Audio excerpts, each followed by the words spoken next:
वक्रतुंड महाकाय सूर्यकोटि समप्रभा निर्विघ्नं कुरु मे देव सर्वकार्येषु सर्वदा सर्वकार्येषु सर्वदा सर्वकार्येषु सर्वदा। ओम उग्रं वीरं महाविष्णुं ज्वलन्तो सर्वतोमुखं नरसिंहं भीषणं भद्रं मृत्युर्मृत्युर्नमाम्यहं मृत्युर्मृत्युर्नमाम्यहं मृत्युर्मृत्युर्नमाम्यहम्। ओम कर्पूरगौरं करुणावतारं संसारसारं भुजगेन्द्रहारं सदा वसन्तं हृदयारविन्दे भवं भवानी सहितं नमामि भवं भवानी सहितं नमामि भवं भवानी सहितं नमामि। ओम सर्वमंगल मांगल्ये शिवे सर्वादि साधिके शरण्ये त्र्यंबके गौरी नारायणी नमोस्तुते नारायणी नमोस्तुते नारायणी नमोस्तुते। हरि ओम तत्सत। श्री गुरुदेव दत्त अलख दातार निरंजन। ओम गोरक्षजालन दर्शटपटाश्यः अड़भंग कानीफ मच्छिंद्राद्यः चौरांगी देवाड़ भरती संज्ञा भूम्या भुवोर नवनाथ सिद्धा। ओम श्री कुलदेवी शीतलाय नमः। श्री बांके बिहारी सरकार की जय। श्री शिव पार्वती भगवान की जय। श्री लक्ष्मी नरसिंहदेव भगवान की जय। जय श्री नरसिम्हा जय श्री महाकाल जय माता दी। तो आप सभी माता प्रेमी भक्तों का श्री शिव नरसिम्हा दाता दरबार ट्रस्ट द्वारा आयोजित 52 शक्तिपीठ के इस चौथे भागवे की कथा में आप सबका बहुत बहुत हार्दिक स्वागत करते हैं। और वीडियो शुरू करने के पहले, कथा श्रवण कराने के पहले आपसे विनती करते हैं कि जो हमारा नया ऑफिशियल चैनल है यूट्यूब पे नरसिम्हा दरबार, जिसका आपको लिंक दिया जाएगा, कृपया करके इसे सब्सक्राइब करें, बेल आइकन प्रेस करें, हमारे वीडियो को लाइक करें और आगे शेयर करें ताकि आप माता रानी के बारे में और अधिक जान सकें। तो ऐसे कहा गया है, भगवान भोलेनाथ और माता पार्वती जब जब सृष्टि में व्यक्ति का उद्धार करना होता है, दुष्टों का सर्वनाश करना होता है, जन कल्याण का भला करना होता है, तो भगवान कहीं ना कहीं कोई ना कोई लीला करते हैं। तो ऐसे ही एक अद्भुत लीला है अमरनाथ की गुफाओं में।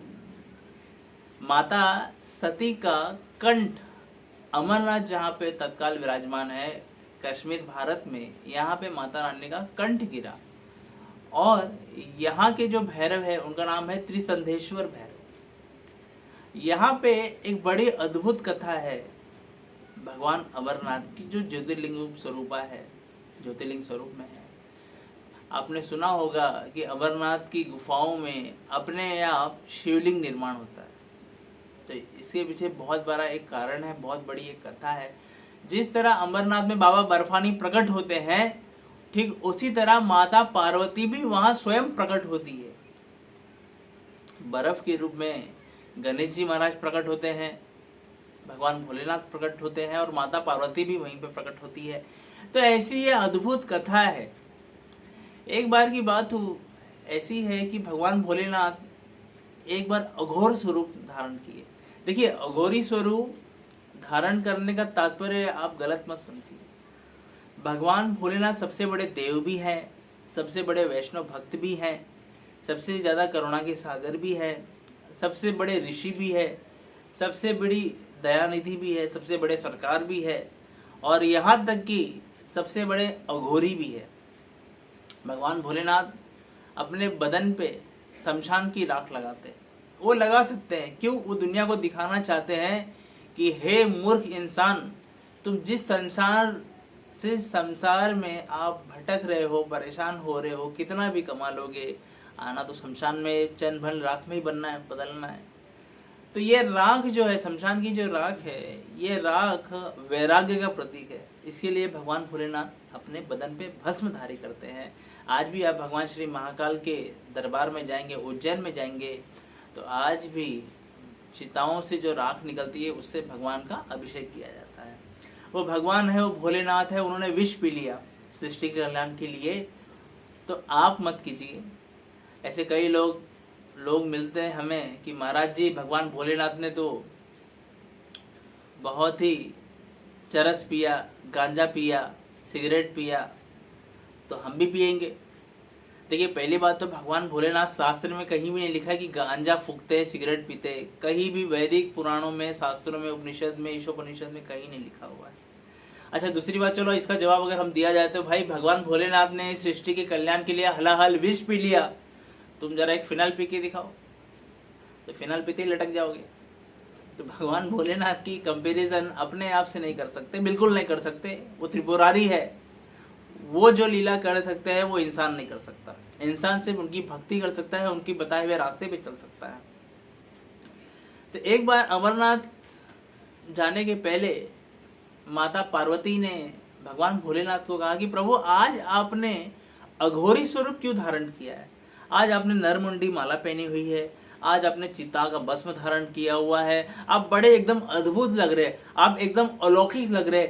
ऐसा लग रहा है कि ये जो शमशान की राख आपने लगाई है, ये करोड़ों करोड़ों खुशबू, इतनी खुशबू से महक रहा है आपका बदन, और आपके चेहरे पे जो ये मिठास लगी हुई है, जो ये राख लगी हुई है, ऐसा प्रतीत होता है कि जैसे हजारों करोड़ों सूर्य चंद्रमा आपके अंदर समाहित हो चुके हैं। नारायण, हे भोलेनाथ, आपने ऐसा क्या श्रृंगार किया और ऐसा श्रृंगार क्यों किया है? और ये जो नरमुंडी माला आपने पहनी हुई है, जैसे माता काली के गले में आप देखेंगे तो जितने भी असुरों का माता ने वध किया, सबके कंकाल को, मुंडी को, नरमुंडी को माता ने अपने बदन में धारण किया है। और जितने भी दुष्टों का संहार किया है, उनके हाथ को काट के एक बेल्ट बना के माता काली ने अपने पेट पे बांध के रखा है। आजकल के अघोरी ऐसा करके दिखा दे, तो वास्तव में जैसा माता लीला करती है, भगवान भोलेनाथ करते हैं, वो कोई नहीं कर सकता, हम भी नहीं कर सकते, आप भी नहीं कर सकते। तो हमें करना क्या चाहिए? जो भगवान भोलेनाथ ने उपदेश दिया है, जो भगवान भोलेनाथ ने जिस तरह से माता पार्वती का जन कल्याण के लिए कथा सुनाई है, हमें ऐसी कथाओं का श्रवण करना चाहिए और भगवान की भक्ति में परस्पर लगना चाहिए। तो भगवान भोलेनाथ हंसे, मुस्कुराए और कहने लगे कि हे माता पार्वती, ये जो नरमुंडी माला है, ये कोई और माला नहीं है। जब जब आप लीलाएं करती हैं और लीलाएं करने के बाद आप अपने बदन का त्याग करती हैं, तब तक मैं आपके जिस्म से इतना प्रेम करता हूँ, इतनी मोहब्बत करता हूँ कि आपकी मुंड की माला मैंने बना के ये पहनी हुई है। इसके बाद आपने जितने भी आप अवतार लेंगे, फिर आप अपने बदन का त्याग करेंगे, तब तक वापस मैं आपकी हड्डियों का, आपकी मालाओं को अपने बदन में समाहित कर लूँगा। तो माता पार्वती बड़ी हंसी मुस्कुराई और बोलने लगी, हे नाथ, हे भोलेनाथ, भगवान महाकाल, हे भगवान अघोरेश्वर, आप कृपा करके ये बताइए कि मैं सृष्टि के कल्याण के लिए बार बार मेरा जन्म होता है, मैं बार बार अवतरित होती हूँ, आप क्यों अवतरित नहीं होते? और बार बार हर वक्त मेरा जिस्म, मेरा जो बदन है, मेरी जो बॉडी है, ये तक तो विलीन होके कंकाल में क्यों बदल जा रही है? तो भगवान भोलेनाथ ने बहुत अच्छी बात बताई कि देखियो पार्वती, मैंने अमर कथा सुनी है और इस अमर कथा के प्रभाव से मैं कभी, मेरा विचलित नहीं होता, मेरा कभी संहार नहीं होता, मैं संहार करता हूं, मेरा संहार कभी नहीं होता। तो माता पार्वती ने दूसरा प्रश्न जन कल्याण के लिए पूछा कि हे भोलेनाथ, अब कृपया करके ये अमर कथा क्या है ये तो बताइए। आप इस अमर कथा के कारण सदैव अमर रहते हैं, सदैव जवान रहते हैं, तो मैं भी ये कथा को श्रवण करना चाहती हूँ, कृपया करके श्रवण कराएं। क्योंकि माता का एक अवतार धूमावती का है। माता एक बार अपने ही बदन को बूढ़ी स्वरूप में विराजमान करती है, बहुत अलग लीला है धूमावती माता की। विधवा स्वरूप में माता की पूजा होती है। वहाँ पे जितने भी लोग पॉलिटिकल जुड़े होते हैं, परस्पर ये बंगलामुखी माता, धूमावती माता, इनकी तपस्या करते हैं, इनसे मदद मांगते हैं। तो वो ऐसी माता है। तो भगवान भोलेनाथ ने पूछा कि देखो हे पार्वती, ये सही जगह नहीं है, आपको अगर ये कथा सुनानी है तो ये सही जगह नहीं है, हमें कोई ऐसी जगह ढूंढना होगा जहाँ पे आपके और मेरे सिवा कोई ना। तो प्रभु भोलेनाथ और माता पार्वती कैलाश पर्वत से अमरनाथ की तरफ निकले, गणपति के साथ निकले, और यहाँ तक कि उनके जो गण थे, जैसे नंदी हो गए और भी जो गण हो गए, सब साथ में निकले। तो अमरनाथ की गुफाओं में प्रवेश करने के पहले भगवान भोलेनाथ ने नंदी को और गणों को बाहर खड़ा कर दिया, गणेश जी को बाहर खड़ा कर दिया और गुफा में माता पार्वती के साथ प्रवेश कर गए। भगवान भोलेनाथ ने देखा कि इस गुफा में कई जीव जंतु है, कई पाप भोग रहे, योनि भोग रहे, प्रेत आत्मा है, बहुत सारे यहाँ पे दीर्घायु लोग हैं। तो अगर ये कथा ये सुन लेंगे तो ये भी अमर हो जाएंगे, और अगर ये अमर हो गए तो इनका दोबारा कभी जीवन होगा नहीं, दोबारा जन्म लेंगे नहीं, और इसी लोक में, इसी योनि में भटकते रहेंगे, परेशान रहेंगे। तो सबसे पहले भगवान भोलेनाथ ने अपनी इच्छा से, अपने त्रिशूल से, अपने गणों की सहायता से जितने भी जीव जंतु जीवित थे सबको बाहर निकाल के संहार कर दिया। अब वहां पे उस गुफा में 2 कबूतर के अंडे रह गए, क्योंकि कबूतर के अंडे है, कबूतर नहीं है। अगर कबूतर होते तो वो भी खत्म हो जाते, कबूतर के अंडे रह गए वहां पे। तो वहां पे भगवान भोलेनाथ ने एक शर्त रखी माता पार्वती को कि हे जगमाता, हे जगदम्बा, हे पार्वती, हे सती, मैं तुम्हें ये अमर कथा सुनाना शुरू करता हूं, पर मेरी एक शर्त है, आप सो मत जाइए। क्योंकि परस्पर ऐसा होता है, भगवान की कथाओं में बहुत अच्छी डीप नींद आती है। देखिए, नींद वही आती है जहाँ पे सुकून। ऐसे कई माताओं का, कई प्रभुजियों का, कई लोगों का ऐसा परस्पर रहता है कि मंदिर जाते ही अच्छी नींद आ जाती है। क्यों? क्योंकि वहाँ पे शांति है, और जहाँ पे भगवान होते हैं वहाँ पे सुख शांति हमें सदैव निवास करती है। तो माता पार्वती ने कहा कि नहीं प्रभु, आप इतनी बड़ी अमर कथा करा रहे हैं, मैं सोऊंगी नहीं। तो भगवान भोलेनाथ ने कहा एक काम करो, मैं तो इस हरि कथा में इतना विलीन हो जाऊंगा कि मुझे होश ही नहीं रहेगा कि आप जगी होगी सोई हो। इस सृष्टि में क्या हो रहा है मुझे कुछ पता नहीं रहेगा, कुछ याद नहीं रहेगा। हे पार्वती, मैं जब भी कथा शुरू करूं, कथा बोलते जाओ तो आप हुंकार भरते जाना। जैसे भगवान भोलेनाथ बताते हैं कि भगवान राम का जन्म इस तरीके से हुआ, भगवान नरसिंह ने ये अवतार धारण किया, भगवान वराह ने ये रूप धारण किया, तो आप बस हुंकार भरते रहना। माता पार्वती ने कहा प्रभु ठीक है। तो भगवान भोलेनाथ कथा शुरू करते हैं। अच्छा, कौन सी कथा करते हैं? तो भगवान नारायण की जो श्रीमद् भागवतम कथा है, वो कथा भोलेनाथ ने माता पार्वती को सुनाई। तो जो व्यक्ति परस्पर श्रीमद् भागवतम का स्मरण करता है, उनका आचमन करता है, उन्हें पी जाता है, पीना अर्थात उसकी स्टडी करता है, उनकी भक्ति करता है, वो परस्पर अमर हो जाता है। जैसे गोस्वामी तुलसीदास जी अमर हो गए, गरुड़ अमर है, सुदर्शन अमर है, हनुमान जी महाराज अमर है, विभीषण अमर है, काकभूषणी अमर है ना। तो भगवान की कथाओं में ऐसी दिव्य ताकत है, दिव्य शक्तियां हैं। तो माता पार्वती ने हुंकार भरना शुरू किया, और श्रीमद् भागवतम की जो असली श्लोक है, असली जो किताबें हैं, इसमें करोड़ों श्लोक है, 100 करोड़ से ज़्यादा श्लोक है। आज जो हम श्रीमद् भागवतम देख रहे हैं मार्केट में, इसमें सिर्फ 18,000 श्लोक है, जो कि सिर्फ उतने ही श्लोक लिखा गए, वेद व्यास जी ने उतने ही श्लोक दिए जितने में इंसान समझ पाए। परंतु श्रीमद् भागवतम महापुराण का कोई एक व्यक्ति एक श्लोक समझ नहीं पाता जल्दी। तो जो गुप्त लीला है भगवान की, सारी गुप्त लीलाओं को पहले श्रुति रूप में थी। श्रुति मतलब पहले के जमाने में ऋषिगण, महर्षि, सप्तऋषि, वैदिक प्रणाली सुन के याद रखने वाली विद्याएं थी। बाद में क्योंकि कलयुग का जन्म हुआ, कलयुग आने लगा, कलयुग ने लोगों की बुद्धि कम कर दी। अरे 6 दिन पहले हमने क्या खाना खाया इंसान को याद नहीं रहता, तो इतना बड़ा पुराण वेद कहाँ से याद रहेगा। तो वेद व्यास जी ने क्या किया, सारे ग्रंथों को लिखना चालू किया, पुराणों को लिखा, वेद को लिखा, उपनिषद लिखे, ईशोपनिषद लिखे, वेदांत सूत्र लिखा, कई चीज लिखना चालू किया। तो कहने का अर्थ ये है कि जो हम ये श्रीमद् भागवतम पुराण देख रहे हैं, ये उतना ही है जितना वेद व्यास ने हमें दिया है।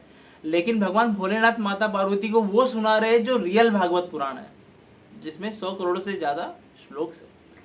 तो कई युग युग बीत गए सुनाने में, और वो भगवान भोलेनाथ इतने लीन हो गए कि भगवान की एक के बाद एक के बाद एक के बाद एक कथा सुनाते गए, और माता पार्वती को नींद आ गई। अच्छा, कथा के प्रभाव से जो कबूतर थे, कबूतर के बच्चे थे, ये फूट गए और दोनों कबूतर सुनने लगे कथाओं को। और ये कबूतरों ने सोचा कि अगर इतनी अमृत बरस रही कथाओं को हमने नहीं सुना तो हमने क्या सुना। तो वो हुंकार भरने लगे।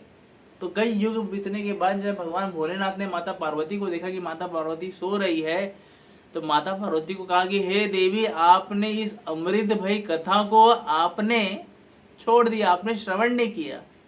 तो माता पार्वती ने कहा कि हे नारायण, हे प्रभु, हे मेरे भोलेनाथ, हे भगवान महाकाल, मुझे क्षमा कीजिए, मैं बहुत थक गई थी, क्योंकि हरि अनंत, हरि कथा अनंत था। भगवान भोलेनाथ एक कथा सुनाते सुनाते सुनाते सुनाते दूसरी कथा, तीसरी कथा, चौथी कथा, कथा के अमृत पान कराते गए। जैसे राजा परीक्षित, सुखदेव गोस्वामी राजा परीक्षित को कथा सुना रहे थे। तीसरे दिन आते आते राजा परीक्षित को सुखदेव गोस्वामी ने पूछा कि हे सुखदेव गोस्वामी, हे राजा परीक्षित, आपको क्या भूख प्यास नहीं लग रही है? तो राजा परीक्षित ने कहा कि हे प्रभु, जिस प्यास के तड़पने के कारण मुझे श्राप मिला और मैंने इतने बड़े ऋषि का अपमान किया, पर मुझे ये गंगा रूपी भागवतम श्रवण करने की वजह से ना मुझे कोई भूख लग रही है, ना मुझे कोई प्यास लग रही है। तो 7 दिन 7 रात कंटिन्यू 24 घंटा इंटू 7 सुखदेव गोस्वामी ने राजा परीक्षित को कथा सुनाई। और वो कथा सुनने की वजह से जब 7वें दिन राजा परीक्षित के ऊपर सर्प ने प्रहार किया मरने के लिए, तो राजा परीक्षित मरने के पहले भगवान के पार्षदों ने उनके जिस्म से, उनके बदन से, उनके बॉडी से पार्षदों जीव आत्मा को निकाल लिया। आत्मा को निकाल के भगवान के धाम लेके चले गए। तो व्यक्ति मुक्ति पाता है इस भागवतम कथा में। इसे ही अमर कथा कहा गया है। तो माता पार्वती ने कहा प्रभु मुझे माफ करे। तो भगवान भोलेनाथ ने कहा कि देवी, अब सबसे बड़ी गलती ये हो गई है कि हुंकार कौन भर रहा था जब आप सो रहे थे? तो माता पार्वती ने यहाँ वहां देखा तो 2 कबूतर वहां पे हुंकार भर रहे थे। तो भगवान भोलेनाथ क्रोधित हुए कि बिना इजाजत तुम कथा श्रवण कर रहे हो, हमसे पूछे भी नहीं, हम तुम्हारा वध कर देंगे। तो उन कबूतरों ने बड़े प्रेम से कहा कि प्रभु, हे भोलेनाथ, हे माता पार्वती, क्योंकि अमर कथा आपने सुना दी है, तो जिस तरह आप अमर है, माता पार्वती अमर है, हम भी इस कथा के प्रभाव से अमर हो गए। आपके द्वारा सुनाई गई कथा से हम अमर हो गए, तो आप हमें क्यों मार रहे हैं? तो भगवान भोलेनाथ ने, माता पार्वती ने उन्हें आशीर्वाद दिया कि जब जब ये शिवलिंग का निर्माण होगा तब तक ये दोनों कबूतर शिव शक्ति का प्रतीक स्वरूप विश्व के कल्याण के लिए लोगों को बाहर आएंगे, मतलब गुफाओं से बाहर आके दर्शन देंगे। तो आज भी जो व्यक्ति अमरनाथ कथा करता है तो ये 2 कबूतर बाहर आते हैं और दर्शन देते हैं। तो ये भगवान की बड़ी अद्भुत कृपा है। ऐसे ही कृपा भगवान ने गरुण पे भी की है। देखिए, गरुण महाराज को एक बार बहुत बड़ा अभिमान हो गया, एक बहुत बड़े माया से ग्रसित हो गए कि एक बार मेघनाथ ने भगवान श्री राम को और लक्ष्मण को नागपाश में बांध दिया था। तब हनुमान जी गरुण को लेकर आया और गरुण ने भगवान राम को और लक्ष्मण को नागपाश से मुक्त कराया। तो गरुण के दिल में, हृदय में, मन में संशय उत्पन्न हुआ, क्या यही सृष्टि के स्वामी है जो एक छोटे मामूली नागपाश से बंधे हुए? अरे जो शेषनाग के फन पर ये पूरी कायनात है, ये पूरी विश्व है, वो व्यक्ति एक छोटे से नागपाश से बंधा हुआ है। ऐसे गरुण विचलित हो गए, कुछ तो गड़बड़ है, ऐसा सोचने लगे। तो वो इस शंका को दूर करने के लिए ब्रह्मा जी के पास गए। तो ब्रह्मा जी ने कहा कि देखो प्रभु, हे गरुण, जो भगवान श्री राम है यही साक्षात नारायण है, यही ईश्वर है, यही जगत के पालन करता है। वो अपनी बीवी के लिए, अपनी धर्म पत्नी के लिए, सृष्टि का कल्याण करने के लिए, लोगों की भलाई करने के लिए, रावण को, दुष्ट को, अहंकार तोड़ने के लिए भगवान लीला कर रहे हैं। फिर भी गरुण को संतुष्टि नहीं हुई। तो ब्रह्मा जी ने गरुण को कहा, एक काम करो, तुम भगवान भोलेनाथ के पास जाओ, क्योंकि सबसे परम वैष्णव तो भगवान भोलेनाथ है। भगवान भोलेनाथ के पास गए तो क्या देखते हैं कि भगवान भोलेनाथ साक्षात राम राम राम राम राम जप रहे। तो गरुण ने कहा कि प्रभु, आप इतने बड़े भगवान हैं, आप भी राम राम राम राम जप रहे। तो समझ गए भोलेनाथ तो जगत के पिता है कि गरुण को मुंह बंद हो गया है। तो गरुण को उन्होंने कहा कि एक काम करो, आप काकभूषणी के पास जाओ। तो काकभूषणी के बाद गरुण याचक बन के गए, भिखारी होता ना, याचक बन के गए कि हे काकभूषणी महाराज, देखिए गरुड़ सारे पंछियों का राजा है और काकभूषणी कौवे के राजा है। जो सारे पंछियों का राजा है वो सर झुका के काकभूषणी के पास खड़ा है। ये भगवान की कथा की ताकत होती है। जो व्यक्ति भगवान की कथा को अपने हृदय में धारण करता है उसके सामने सारी दुनिया झुकती है। तो गरुड़ महाराज भी रामचरितमानस रामायण की कथा को श्रवण किए और उनका मोह भंग दूर हुआ। काकभूषणी समझाने लगे कि देखो मैं भी एक बार ऐसे ही सोच रहा था कि भगवान श्री राम एक छोटे से निवाले के लिए लड़ाई कर रहे बचपन में, और कौवा लेके वो दौड़े, निवाला रोटी लेके दौड़े, तो भगवान राम राम दौड़ते दौड़ते दौड़ते दौड़ते सारी परिक्रमा करा ली विश्व की। और जैसे सूर्य की करीब जाते गए तो भगवान राम को तो कुछ नहीं हुआ बाल अवस्था में, परंतु काकभूषणी के बदन जलने लगे। तो जब नाके नीचे गिरे तो भगवान राम हंस के उन्हें चतुर्भुज रूप में दर्शन करा के भगवान आशीर्वाद दिए कि हे काकभूषणी, तुमने क्योंकि मेरे साथ लीला की है, जाओ मैं तुम्हें आशीर्वाद देता हूँ, तुम अमर हो जाओ। इसलिए पंछी लोग, गरुड़ हो गए, कौवे हो गए, ये सब अपनी मौत नहीं मरते, इन्हें कोई ना कोई मारता है, क्योंकि ये बूढ़े होते भी है तो मरते नहीं। जैसे सांप हो गए, सर्प हो गए, ये अमृत पी चुके हुए अपनी मौत नहीं मरते। तो भगवान की लीला में ऐसी ताकत है। तो कृपा करके आप ऐसे ही भगवान की कथाओं को श्रवण करते रहिए और अपना जीवन सार्थक करते रहिए। और ये 52 शक्तिपीठ की कथा को बहुत फैलाइए लोग, ताकि श्रवण कर सके, क्योंकि आप कहीं भी नेट पे, इंटरनेट पे इतने डीप में आप नहीं सुनेंगे।